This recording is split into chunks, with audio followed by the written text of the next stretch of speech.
ik heb steeds een vuiltje ertussen.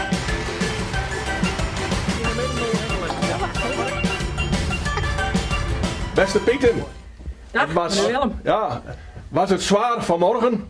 Nou, echt wel. Vond je ook niet? Ja, ik vond het echt zwaar. We hoeven niet meer in de sportschool vandaag. Nee. Maar hoe kan het nou als jullie hier al zijn?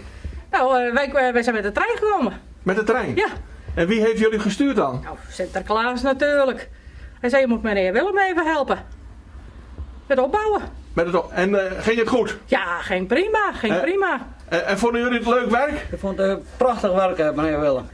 En deze technische Piet? Ja, hier ook. Het was heel veel hard werken, maar we hebben een mooi resultaat neergezet. Wel een beetje Voor de vies kinderen. geworden. Mijn pakje moet wel in de was. Nou, maar even rusten. Ja, doen we.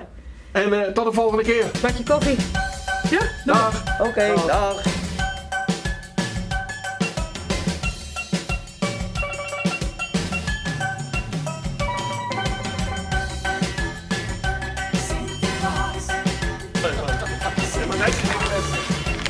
Gaat nog een peer?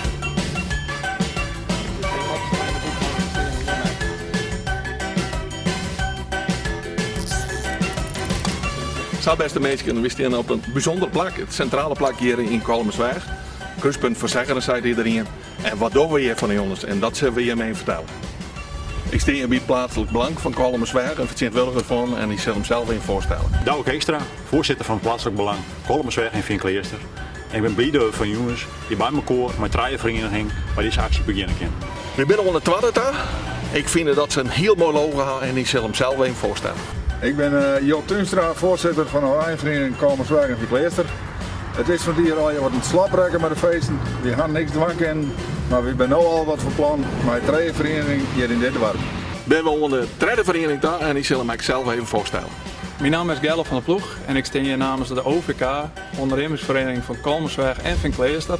En we zijn er blij mee dat we net er al in verstaan, maar dat we het samen met de oren bij de partijen echt samen mee organiseren. Mijlpaal voor uw dorpen.